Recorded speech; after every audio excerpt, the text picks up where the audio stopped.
जरासंध कौन था? जानिए रोचक जानकारी। कहते हैं कि जरासंध ने अपने पराक्रम से 86 राजाओं को बंदी बना लिया था।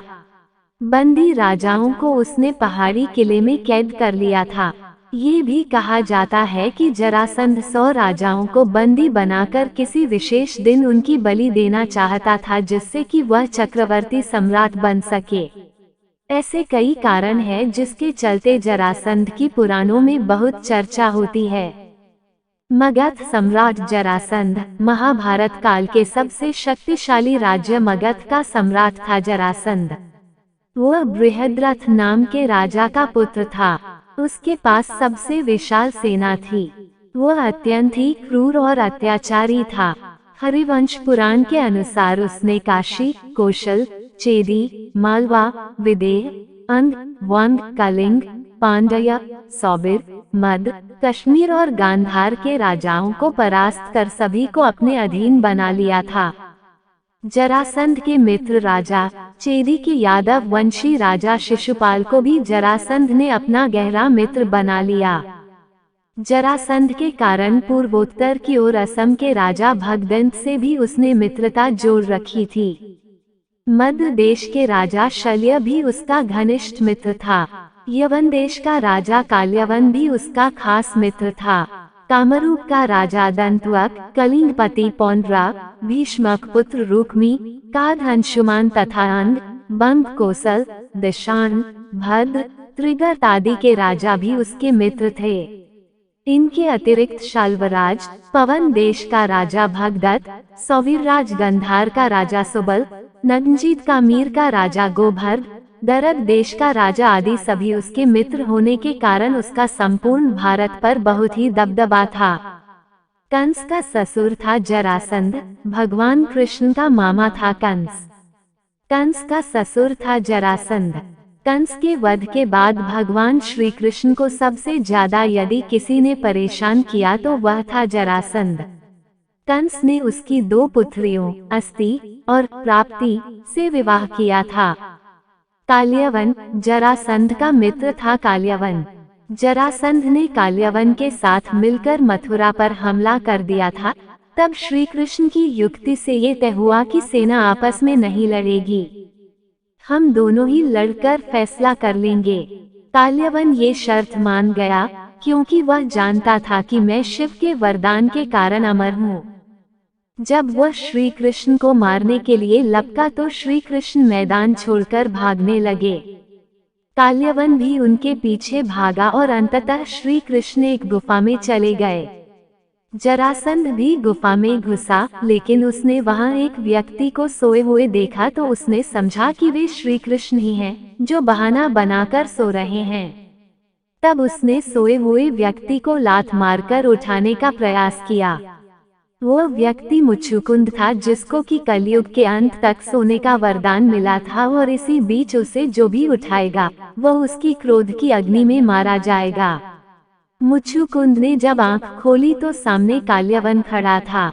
मुचुकुंद ने जब उसकी ओर देखा तो वह भस्म हो गया। जरासंध का जन्म मगध के सम्राट बृहद्रथ के 2 पत्नियां थीं।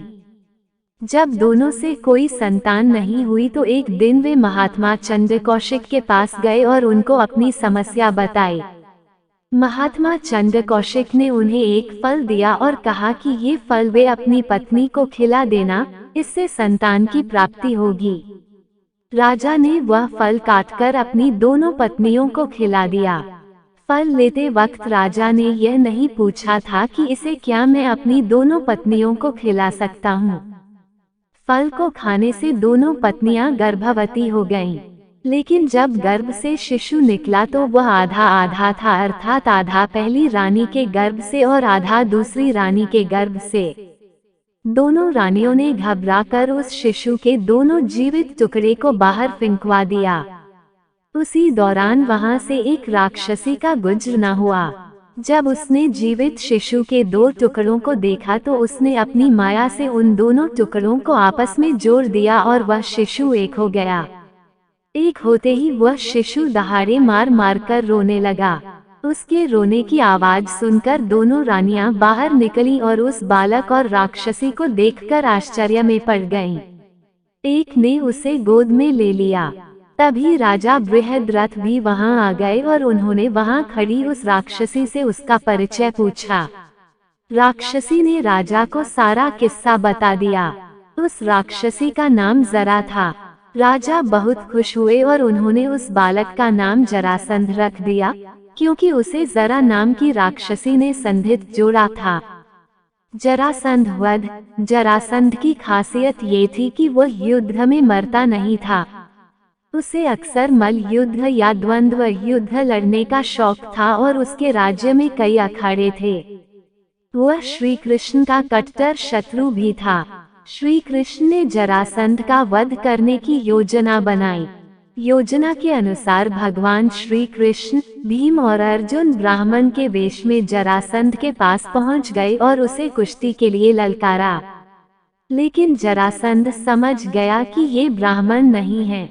तब श्री कृष्ण ने अपना वास्तविक परिचय दिया। कुछ सोचकर अंत में जरासंध ने भीम से कुश्ती लड़ने का निश्चय किया। अखाड़े में राजा जरासंध और भीम का युद्ध कार्तिक कृष्ण प्रतिपदा से 13 दिन तक लगातार चलता रहा। इन दिनों में भीम ने जरासंध को जंघा से उखाड़कर कई बार 2 टुकड़े कर दिए, लेकिन वे टुकड़े हर बार जुड़कर फिर से जीवित हो जाते और जरासंध फिर से युद्ध करने लगा। भीम लगभग थक ही गया था। 14वें दिन श्री कृष्ण ने एक तिनके को बीच में से तोड़कर उसके दोनों भाग को विपरीत दिशा में फेंक दिया। भीम श्री कृष्ण का यह इशारा समझ गए और उन्होंने वही किया। उन्होंने जरासंध को 2 फाड़ कर उसके एक फाड़ को दूसरे फाड़ की ओर तथा दूसरे फाड़ को पहले फाड़ की दिशा में फेंक दिया। इस तरह जरासंध का अंत हो गया, क्योंकि विपरीत दिशा में फेंके जाने से दोनों टुकड़े जुड़ नहीं पाए। जरासंध का वध होने के पश्चात श्री कृष्ण ने उसकी कैद से सभी राजाओं को स्वतंत्र कराया और कहा कि राजा युधिष्ठिर चक्रवर्ती पद प्राप्त करने के लिए राजसूय यज्ञ कराना चाहते हैं और आप लोग उनकी सहायता कीजिए। राजाओं ने श्री कृष्ण की बात मान ली और सभी ने युधिष्ठिर को अपना राजा मान लिया। अंत में जरासंध के पुत्र सहदेव को अभयदान देकर मगध का राजा बना दिया गया। जरासंध का अखाड़ा। हार के राजगृह में तह कंस के ससुर जरासंध का अखाड़ा। जरासंध बहुत बलवान था। मान्यता है कि इसी स्थान पर भगवान श्री कृष्ण के इशारे पर भीम ने उसका वध किया था। राजगृह को राजगीर कहा जाता है। रामायण के अनुसार ब्रह्मा के चौथे पुत्र वसु ने गिरिव्राज नाम से इस नगर की स्थापना की। बाद में कुरुक्षेत्र के युद्ध के पहले बृहद्रथ ने इस पर अपना कब्जा जमा लिया।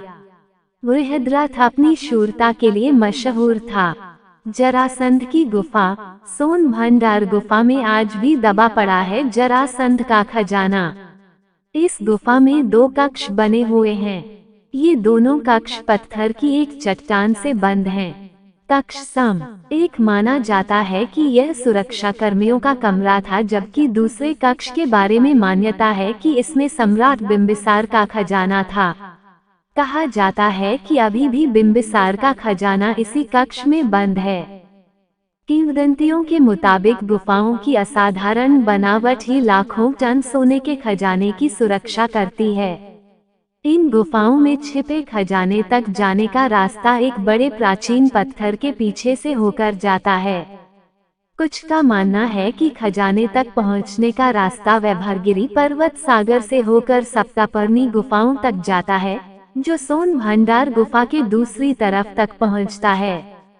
अगर आपको वीडियो अच्छा लगा है तो कमेंट बॉक्स में जय श्री राम लिखकर वीडियो को लाइक कीजिए और चैनल को सब्सक्राइब कीजिए।